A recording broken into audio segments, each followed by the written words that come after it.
What's up, YouTube? Don't forget to say a Sam coming back at you guys from the game room since my desk is under construction in my normal recording spot. So we're going to do a game room video. So I do apologize for the guerrilla style photography.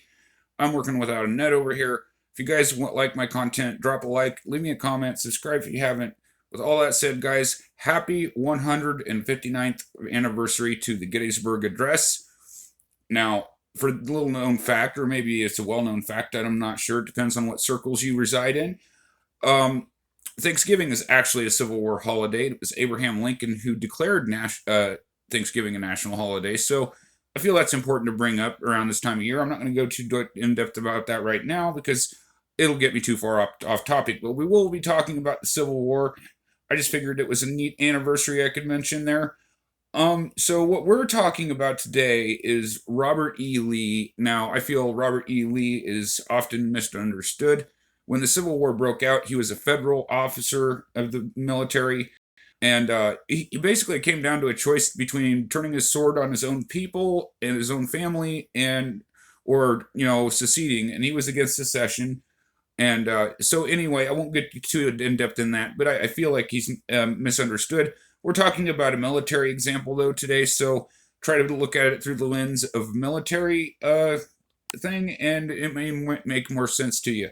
So with all that said, guys, we're talking about the Battle of Fredericksburg today. This battle took place December the 11th of 1862, and ended on December the 15th of 1862. Now, the event in question today, I'm going to say, took place on December the 15th or shortly thereafter. I'm going to say it was relatively shortly after the battle ended, and you'll see why here in a minute. So, on one side here, we had the Federals of the Army of the Potomac, led by Major General Ambrose Burnside. Now, if you ever seen an old picture of Ambrose Burnside, he had the mutton chop sideburns. In fact, Ambrose Burnside is where we get the word sideburns from. Burnside, sideburns. See what they did there? All right. I'm just full of useless information, guys.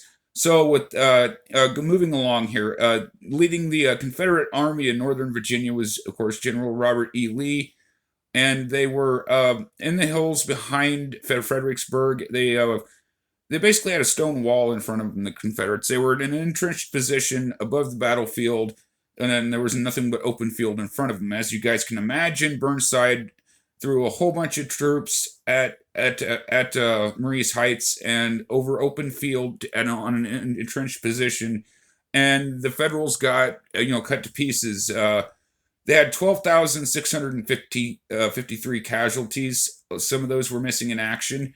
There was 1,284 killed and 9,600 people wounded in one battle. So we're talking 10,000 plus guys in the field. They said that looking down upon the field from Marye's Heights, it looked like the ground was alive. There were so many injured and wounded men on the battlefield. There was brush fires, like if the guy was gut shot or he was leg shot and he couldn't move and a fire broke out, there was troops burning alive in the field. Could you guys imagine the smells and sounds and sights that this would, entail? So anyway, Robert E. Lee after the battle here, he's looking over this scene, right? And like I said, imagine the scene. Imagine you're Robert E. Lee, and imagine the scene that you're looking down upon, right? Imagine it's like a window to hell opened up, and you're just peering through it. Basically, is what imagine how he felt. And again, these are your own countrymen that you're gunning down. Keep that in mind too. It may sound like easy to those of us looking back, but to those guys that was involved in it, I'm sure it wasn't. So anyway, Robert E. Lee's looking down on this whole situation, and he's got to keep his morale of his troops. Like, part of being a leader is you don't let your troops' morale sink. And it's hard to look upon such a terrible sight, and not be depressed by it. So Robert E. Lee turned an aide at this point and was noted as saying, "It is well that war is so terrible, lest we grow too fond of it." And basically what he's saying is that, it's a good thing war is terrible, because, like, I think that's a part of our problem these days is, like, you shoot somebody with a drone or something like that. There's really no physical risk to yourself at that point. We should not try to sanitize war, as we'll just use war for any excuse for war at that point. The way I take that, and I feel that applies today. So there's a bit of history for you guys. Maybe gives you guys a bit of a view from Robert E. Lee's perspective. I think it's a brilliant quote. Let me guys know what you guys think in the comment section down below. I hope that you guys have the rest of a great rest of your day. Check my last video, guys. JT's doing a sale tonight. I got his link to that video in my last video, not live stream. Also, if you guys want to check out live stream, Naomi had some craft items for sale up on there. And I'll have some things coming up for sale too. So with all that said, guys, until the next video, love your hobby and we'll love you back. Peace.